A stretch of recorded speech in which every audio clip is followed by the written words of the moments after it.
We're going to deviate from our normal practice and hear first, before we hear from the panel, from the ambassador from Ukraine to the United States, Oksana Markarova, who, as I said before, has been an incredible spokesperson for the Ukrainian people and government. Madam Ambassador.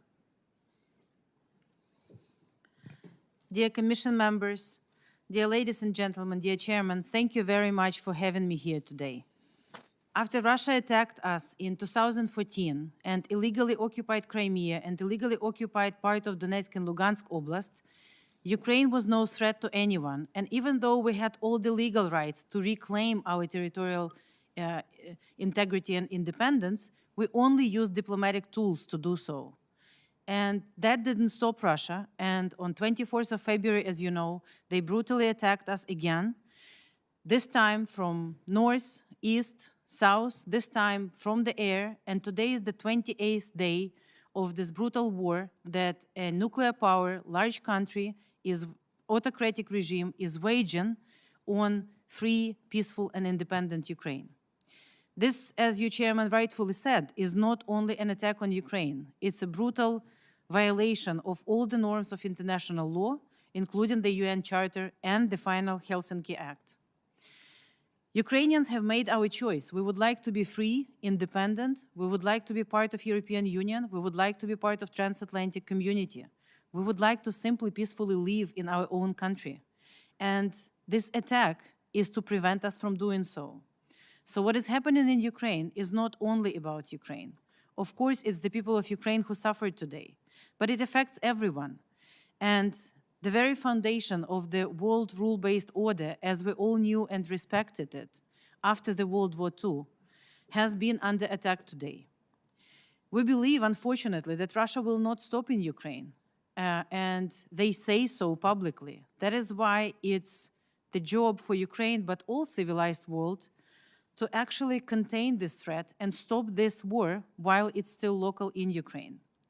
Today, Russian troops continue to attack us on the ground. Today, they continue to attack us from Belarus. Today, they continue to attack us from our occupied Crimea and partially occupied Donetsk and Lugansk Oblast by missiles, aviations, tanks, artillery, all kinds of prohibited weaponry, but also by cyber attacks and disinformation.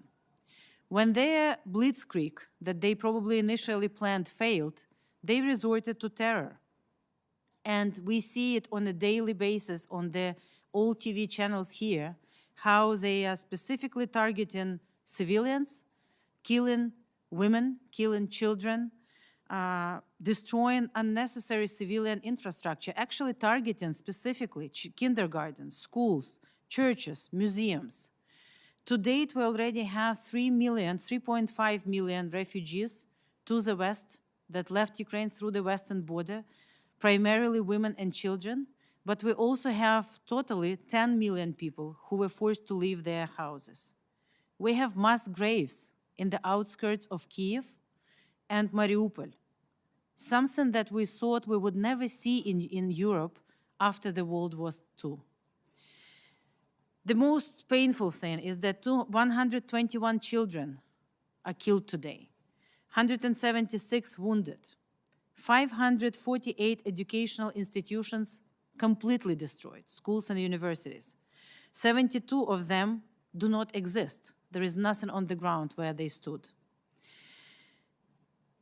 Russian plans failed because he miscalculated the response from the West, the united response from the civilized world, but also miscalculated Ukrainians.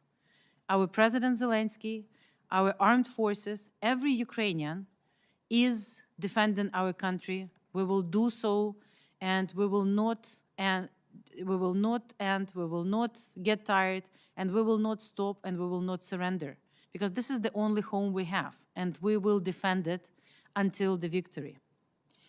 We also call to hold Putin and everyone who's responsible for this, all the Russians, accountable for all this, for the attack, but also for the war crimes and for all the actions they're doing on the ground.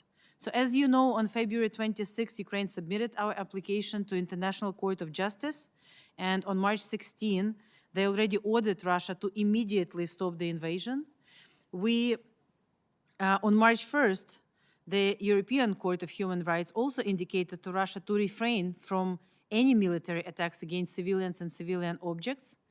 After the referral of 39 states of the situation in Ukraine to International Criminal Court in The Hague, the prosecutor also opened a criminal investigation. We also are working to have a separate tribunal. These war crimes and everything that is done to Ukraine and to Ukrainians should not go unpunished, not only as a justice to Ukrainians, but also as a deterrence for any other dictators that after Hitler in 1939 and after Putin in 2014 and now will have these ideas that it's okay in the 21st century to attack a neighboring peaceful country. I would like to finish with saying how grateful we are to all Americans across the country, for everyone, for all the support, and for people around the world for standing together with Ukrainians today. We really appreciate the tremendous support from the United States, from President Biden, from Congress on a strong bipartisan basis, including the military assistance, powerful sanctions, rallying the international support. We are fighting, as I said, 28th day of a very difficult fight.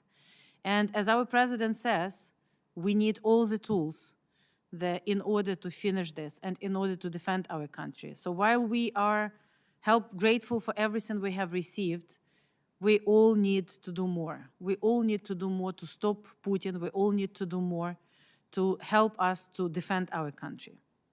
So as we said numerous times, we need more strong sanctions and we need more defensive and all kinds of weapons, including anti-air, including planes, everything short of boots on the ground that we actually our motivated and very capable armed forces and men and women of Ukraine can use in order to stop this war and in order to defend our country.